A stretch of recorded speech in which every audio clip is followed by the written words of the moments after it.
ہو ہی نہیں سکتا۔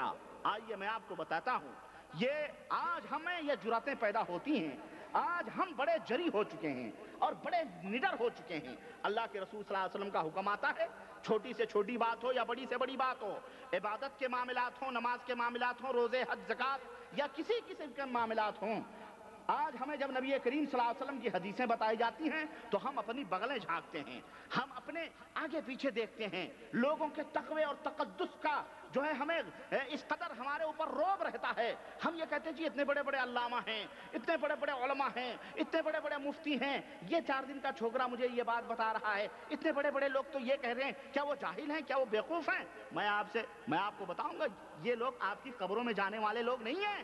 کوئی جاتا ہے کسی کی قبر میں؟ یہ جائیں گے آپ کی قبر میں؟ کل کے واقعے سے آپ یہ نہ سمجھے میں نے وہ جو کہہ رہا کہ 11ویں والا پیر آئے گا بچانے کے لیے، کوئی نہیں آئے گا قبر میں، کوئی نہیں جائے گا، نہ کسی کے تقوی نہ کسی کی طہارت، کچھ بھی نہیں۔ لا تزر وازرۃ وزر اخری، کوئی کسی کا بوجھ قیامت کے دن نہیں اٹھائے گا۔ فمن یعمل مثقال ذرۃ خیرا یرہ ومن یعمل مثقال ذرۃ شرا یرہ۔ اس دنیا کے اندر تم جتنے بھی اعمال صالحہ کیے ہوگے، کل قیامت کے دن ایک ایک جز، ایک ایک ذرہ تم اسے اللہ کے سامنے پاؤ گے، اور جتنی بھی برائیاں کی ہوں گی وہ بھی اللہ کے سامنے رکھا رہے گا، تم اسے بھی دیکھو گے۔ تو آپ یہ نہ سوچیں میرے بھائی میرے دوست، تو اللہ وحدہ لا شریک نے میزان دیا ہمیں، اور آپ کو میں بتاؤں آج ہم خوب مذاق اڑاتے ہیں حدیث رسول کا۔ اگر آج کے دور میں صحابہ کا دور ہوتا، نہ جانے کتنے جسموں کے اوپر منڈیاں نہ نظر آتی، سر نہ نظر آتے، سر قلم کر دیے جاتے۔ حضرت عمر فاروق اعظم رضی اللہ تعالی عنہ کہ ذرہ بھی اگر چشم ابرو کے اوپر شکن پڑتی تھی تو عمر فاروق اعظم کے ہاتھ تلوار کے اوپر تڑپ جایا کرتے تھے، تیز بے نیام ہو جایا کرتے تھے۔ دعنی یا رسول اللہ اقتل هذا المنافق، آقا حکم دیں ہم اس منافق کے سر کو اس کے تن سے جدا کر دیں۔ وہ جلیل القدر صحابی، ایک شخص، ایک مسلمان کا اور منافق کا جھگڑا ہوا، یہودی کا، دونوں نبی رحمت صلی اللہ علیہ وسلم کے دربار میں پہنچے۔ نبی رحمت صلی اللہ علیہ وسلم نے فیصلہ دیا، قصہ مختصر، فیصلہ دیا، یہودی کے حق میں فیصلہ دیا، یہودی کے حق میں فیصلہ دیا۔ تو مسلمان، وہ منافق تھا، اس کے دل کے اندر بظاہر تو مسلمان تھا لیکن دل مطمئن نہیں تھا۔ جب فیصلہ نبی کریم صلی اللہ علیہ وسلم نے یہودی کے حق میں دیا تو باہر آئے، باہر نکلے تو اس منافق یہودی نے کہا کہ یہ تو جو ہے کیا کہتے ہیں نبی صلی اللہ علیہ وسلم نے فیصلہ دیا ہے، آؤ چلو ہم چلتے ہیں، جو ہے عمر بن خطاب کے پاس چلتے ہیں۔ اس کا یقین تھا عمر تو یہودیوں کو دیکھ کے آگ بگولا ہو ہی جاتے ہیں، ابھی اس کو دیکھیں گے تو ہمارے حق میں فیصلہ دے دیں گے۔ چنانچہ اس نے کہا کہ چلو عمر فاروق اعظم کے پاس چلتے ہیں۔ یہودی نے کہا تمہارے نبی نے فیصلہ دیا ہوا ہے، اب تم کیوں اس کو تسلیم نہیں کرتے ہو؟ چل اب وہاں کہاں جا رہے ہو؟ کہا نہیں چلو، اس نے کہا چلو چلتے ہیں۔ حضرت عمر فاروق اعظم رضی اللہ تعالیٰ عنہ کے دروازے پہ دستک دیتے ہیں، حضرت عمر فاروق اعظم باہر نکلتے ہیں، کہتے ہیں کیا بات ہے؟ مسلمان اپنا واقعہ بیان کرتا ہے، فیصلہ دینے ہی والے ہوتے ہیں۔ یہودی بول پڑتا ہے عمر فیصلہ دینے سے پہلے اور زبان کھولنے سے پہلے ایک بات سن لو کہ یہ فیصلہ جو آج تمہارے پاس پہنچا ہے یہ تمہارے نبی محمد الرسول اللہ صلی اللہ علیہ وسلم نے اس کا فیصلہ دے دیا ہے اور وہ فیصلہ میرے حق میں دیا ہے۔ حضرت عمر فاروق اعظم لرز جاتے ہیں، الٹے پاؤں پلٹتے ہیں، کہتے ہیں ٹھہرو میں ابھی فیصلہ کرتا ہوں۔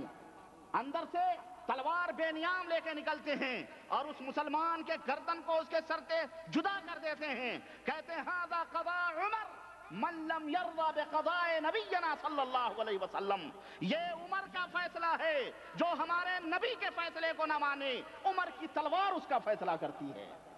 دیکھ رہے ہیں آپ، یہ صحابہ رسول صلی اللہ علیہ وسلم تھے، کتنے بڑے عالم تھے۔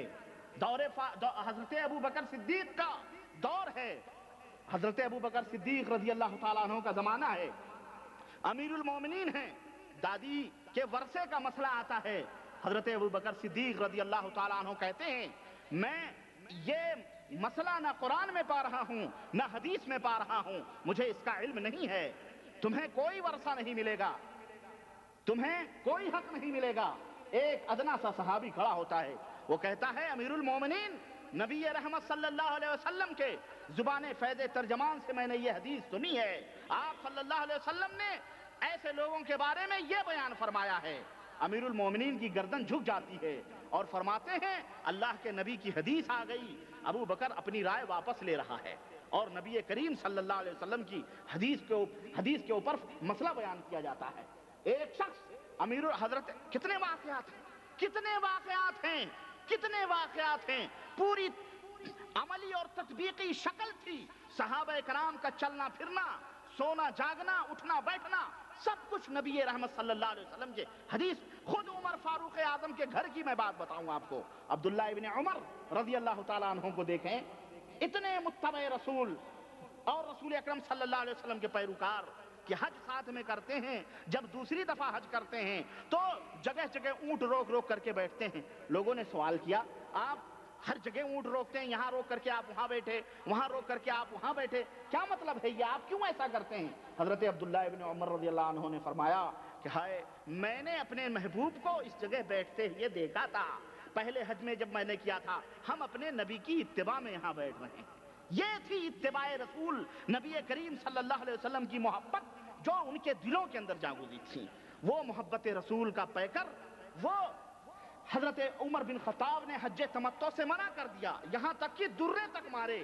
جن لوگوں نے منع کر دیا کہ حج تمتع کوئی نہیں کرے گا، کوئی نہیں حج تمتع کرے گا، دور فاروقی کے اندر عبداللہ ابن عمر، بیٹے نے بغاوت کی، بیٹے نے حج تمتع کی نیت کی، احرام باندھا۔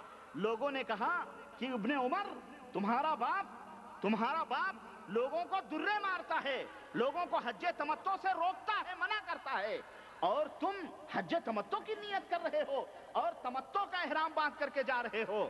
حضرت عبداللہ ابن عمر کہتے ہیں کہ نبی رحمت صلی اللہ علیہ وسلم کی یہ سنت ہے، اور نبی کی سنت کے آگے نہ عمر کا کوئی قول چلے گا، نہ ابو بکر کا کوئی قول چلے گا۔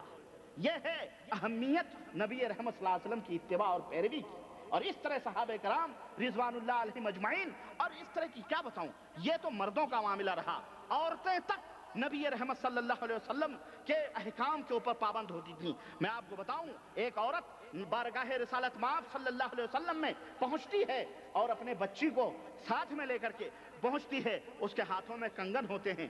آقا نامدار جناب محمد الرسول اللہ صلی اللہ علیہ وسلم پوچھتے ہیں کہ کیا اس کے کنگن کے زیور، اس کے زیور کے یا اس کے ہاتھوں میں جو کنگن ہے، اس کی تم زکوٰۃ نکالتی ہو؟ اس نے کہا نہیں۔ آپ صلی اللہ علیہ وسلم نے فرمایا کیا تم یہ بات پسند کرتی ہو کہ تمہاری بیٹی کے ہاتھ میں قیامت کے دن آگ کے کنگن پہنائے جائیں؟ اس نے کہا ہرگز نہیں۔ فوراً کنگن نکالے، نبی رحمت صلی اللہ علیہ وسلم کے قدموں میں ڈال دیے۔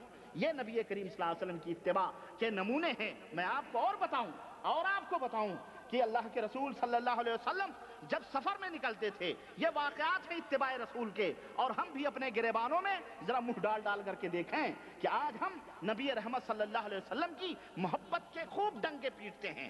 عید میلاد النبی کے جشن منائے جا رہے ہیں، رقص ہو رہے ہیں، چمٹے بج رہے ہیں، ڈھول بج رہے ہیں، نعرے لگائے جا رہے ہیں، اور اللہ اللہ اللہ اللہ۔ اتنی اہم بات میں آپ کو بتاؤں، یہ تو میری آنکھوں نے دیکھے ہیں، ہم نے بھی در در بھیک مانگا 15 دن، جلوس عید میلاد النبی، جلوس غوثیہ، جلوس فلانا، جلوس خوب کیے جا رہے ہیں، اور کس اس کے محبت رسول کے نام پر۔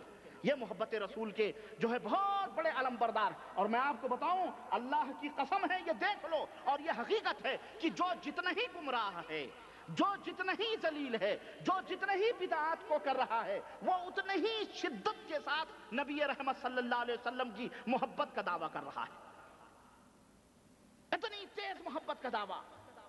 اور میں نے تو اپنی آنکھوں سے دیکھا ہے بامبے کے اندر، یہ کیا بتائیں، یہ مسلمان ہیں جنہیں دیکھ کے شرمائے یہود۔ عید میلاد النبی کے موقع پر نبی رحمت صلی اللہ علیہ وسلم کے نام کا جلوس نکال کر ان ملاؤں نے، اور بلال حبشی نبی رحمت صلی اللہ علیہ وسلم کا مؤذن، اس کی توہین ان ذلیلوں نے کس طرح سے کی ہے۔ ایک کسی فاسق و فاجر آدمی کو اس کے جسم پہ کالک پوت کے اور گنبد خضرا کی شکل بنا کر، اور ایک ٹھیلے کے اوپر گنبد خضرا کی شکل رکھ کر، اور اس فاسق و فاجر آدمی کو کالا کر کے، اسے کالے چمڑے کا لباس پہنا کے، اور اس کے گلے میں وہ ٹھیلے کا پٹا ڈالا گیا ہے، اور اونٹوں کے اوپر دو بزرگوں کو نقلی داڑھیاں لگا کے تسبیحاں پکڑائی گئی ہیں، اور نعت شریف گاتے ہوئے اور یہ شعور دیتے ہوئے کہ مؤذن رسول جو غلام رسول صلی اللہ علیہ وسلم یہی بلال حبشی ہے جو نبی رحمت صلی اللہ علیہ وسلم کے گنبد کو لے کے چل رہا ہے۔ نعوذ باللہ۔ یہ کون لوگ ہیں؟ یہ کون لوگ ہیں؟ یہ اپنے ہی مسلمان کہلانے والے زمرے، اور ایسے ویسے بھی مسلمان نہیں، اہل سنت والجماعت۔ کون ہیں یہ؟ اہل سنت والجماعت۔ ہاں، یہ منہ اور مسور کی دال والا مسئلہ ہے۔ اس طرح سے نبی رحمت صلی اللہ علیہ وسلم کی شان میں جو گستاخیاں ہوتی ہیں وہ تو ہوتی ہی ہیں، صحابہ کو بھی اس طرح سے ذلیل کیا جاتا ہے، انہیں بھی گستاخ۔ تو یہ محبت رسول کے دعوے کرنے والے اس طرح آپ کو ملیں گے۔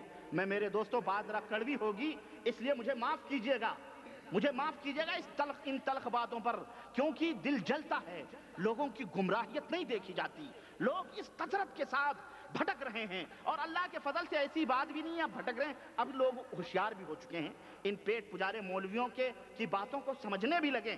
بس ہم یہ نہیں کہتے آپ یہ سب کرتے ہو، آپ حضرات کو علم نہیں ہے، جہالت کی وجہ سے، نادانی کی وجہ سے آپ کاموں کے اندر اس قدر مشغولیت آپ کی رہتی ہے، نہ قرآن پڑھنے کی توفیق ہوتی ہے نہ حدیث پڑھنے کی۔ حضرت نے فرمایا خلاص، فتویٰ کہاں سے آ رہا ہے؟ منظر اسلام بریلی شریف سے آ رہا ہے۔ فتویٰ کہاں سے آ رہا ہے؟ دارالعلوم دیوبند سے آ رہا ہے۔ فتویٰ کہاں سے آ رہا ہے؟ فلانے ادارے سے آ رہا ہے، فلانی جگہ سے آ رہا ہے۔ بس فتووں کے پیچھے چلے ہیں، اپنی تحقیق کچھ بھی نہیں ہے کہ ذرا کھول کے دیکھیں اللہ تبارک و تعالیٰ نے قرآن میں کیا کہا ہے، اللہ تبارک و تعالیٰ نے جو ہے احادیث میں اللہ کے رسول صلی اللہ علیہ وسلم نے کیا فرمایا ہے، اس کی توفیق ہمیں نہیں ہوتی ہے۔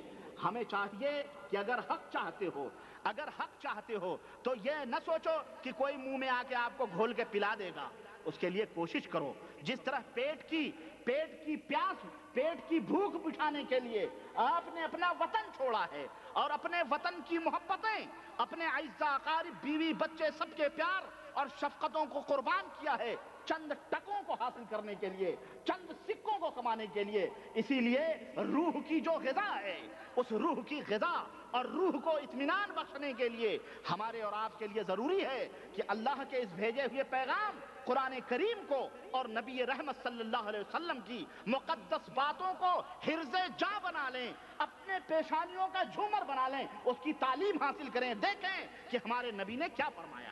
ہمیں اس کی فرصت نہیں، اور جب تمہیں حق بات بتائی جاتی ہے تو کہتے ہو جی فلانے یہ بات کہہ رہے ہیں، جی وہ مولوی صاحب یہ بات کہہ رہے ہیں، ہمارے حضرت یہ کہہ رہے ہیں، ہم کس کی مانیں؟ وہ ادھر ٹکڑے، ادھر حصہ، وہ جماعت، ہم کس کی مانیں؟ میں کہتا ہوں سب کی نہ مان، جوتے کی نوک پہ رکھ سب کی بات، مان وہ کی جو رب کا فرمان ہو یا مصطفیٰ جان رحمت کا فرمان ہو، بس اس کے علاوہ کسی کی نہ مان۔ دیکھ حق کس طرح تجھے نہیں ملتا ہے، حق ملے گا۔ آپ خود نہیں چاہتے ہو جناب علی کہ ہم اپنے ایمان اور عقیدے کو درست کریں، آپ خود نہیں حق کی تلاش کرتے ہو، آپ اپنے دنیا کمانے میں اتنے مشغول ہو کہ اگر میڈ ان چائنا اس ٹیپ ریکارڈ پہ لکھا ہو تو آپ تو کچھ کچڑے میں پھینک دو گے، اور اس آدمی کے تسبیح کے دانے اور اس کی داڑھیاں اور اس کا تقدس اور پیشانیوں کے سجدے آپ کو قطعاً جو ہے کیا کہتے ہیں اسے دھوکہ نہیں دے سکتے ہیں۔ اگر یہ وہ کہے کہ یہ میڈ ان جاپان نہیں، یہ میڈ ان جاپان ہے، لے جاؤ اور اس پہ لکھا ہو کہ جناب یہاں تو میڈ ان چائنا لکھا ہوا ہے، تو آپ منہ پہ مار دو گے، جھوٹ بولتے ہو اتنی لمبی لمبی داڑھی رکھ کر کے ہیں، آپ تو ایسے کہو گے نا۔ دنیا میں تو آپ اتنے ہوشیار ہیں، اور آخرت لینے کے لیے ہر علم گلم حضرت جی نے فرمایا، فلانے بزرگ کا واقعہ، فلانے حضرت کا کرامت، فلانے بابا کی یہ، فلانے حضرت کی ڈھکانے کی، سب علم گلم آؤ سب لے جاؤ۔